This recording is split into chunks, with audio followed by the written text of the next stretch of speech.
My name is Emily Carter, and for most of my life, I believed that the biggest surprises arrive wrapped in happiness. I was wrong. Sometimes they arrive covered in dust, hidden behind old walls, waiting for the exact moment your entire world feels safe enough to break. I was 58 years old when it happened. I had been married to my husband Daniel for nearly 18 years. We lived in a quiet neighborhood outside Denver, Colorado, the kind of place where people waved from their driveways and knew each other's dogs by name. Our life wasn't flashy, but it was comfortable, predictable, the kind of life many people spend decades trying to build. And the truth is, I thought we had built it together. Everything changed on a rainy Thursday afternoon. Daniel was away attending a week-long business conference in Seattle. While he was gone, I decided to tackle a project I had postponed for years.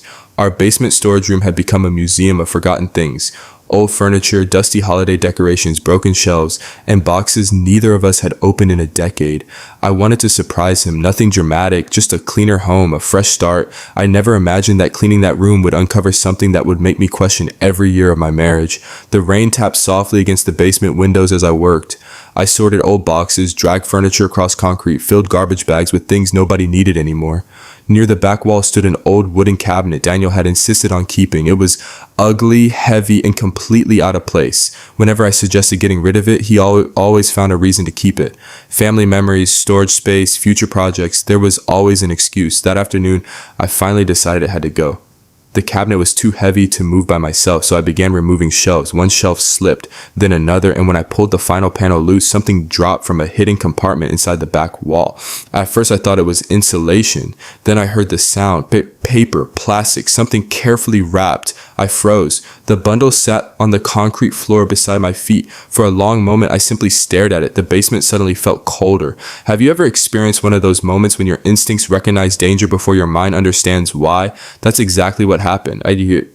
Every part of me knew something was wrong. I crouched down slowly and picked up the package. It was heavier than it looked. Inside the outer wrapping was a black zippered case. Inside the case was cash, a lot of cash, neatly organized, thousands of dollars.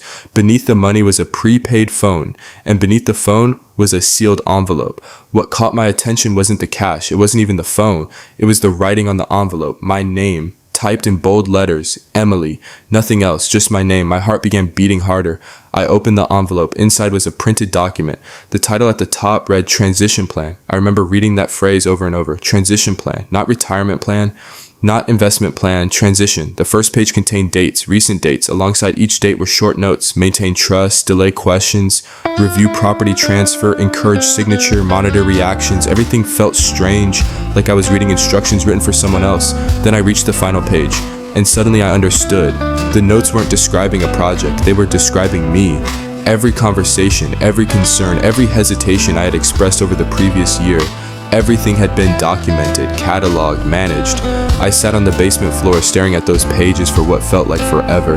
The rain continued outside, the furnace hummed softly in the background, and my entire marriage began rearranging itself in my mind. Certain conversations suddenly sounded different, certain memories felt wrong, certain explanations no longer made sense. I kept reading. The more I read, the less I recognized the life I thought I was living. There were references to accounts I had never heard about, meetings I didn't know existed, plans involving property ownership, recommendations from someone identified only by initials.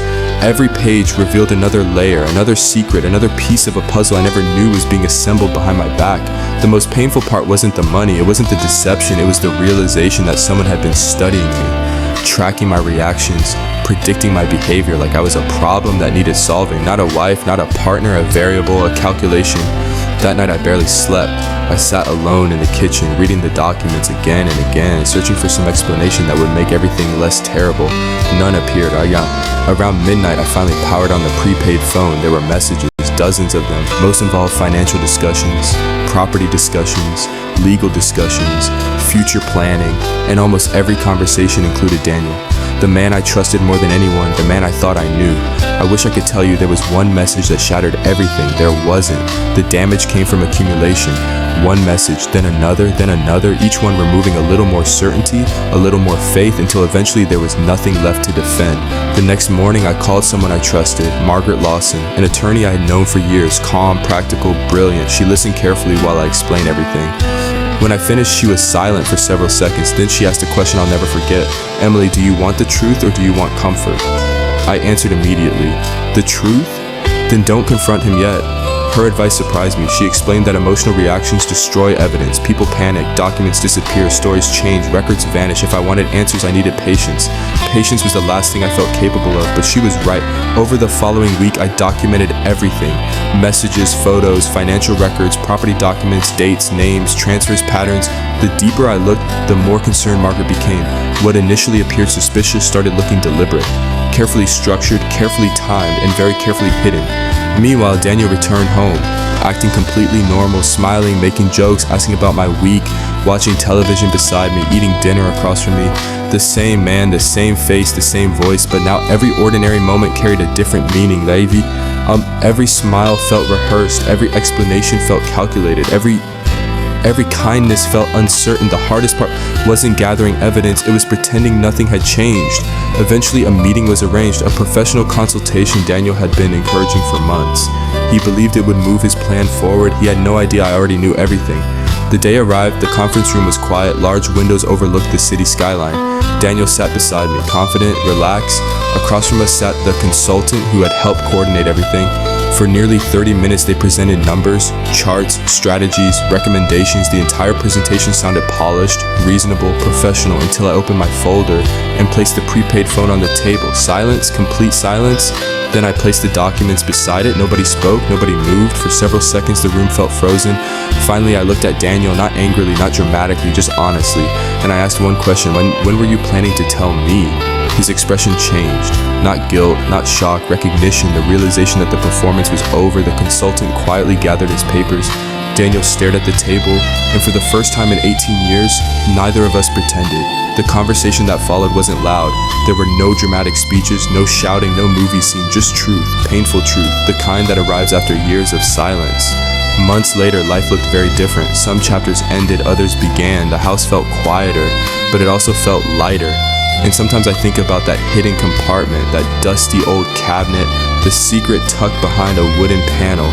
Because the remarkable thing isn't that the evidence was hidden. The remarkable thing is that eventually it wanted to be found. Secrets always do. They wait patiently until one ordinary afternoon when a shelf slips, a wall cracks, or a forgotten compartment opens, and suddenly the life you thought you knew reveals the story that was happening all along. If this story teaches anything, it's this: trust is valuable, but blind trust is expensive. Ask questions, understand your finances, know where important documents are kept. Stay involved in decisions that affect your future, not because you expect betrayal, but because awareness is protection. And sometimes at the smallest discovery, a loose panel, a hidden envelope, a forgotten phone, can reveal the truth that changes everything.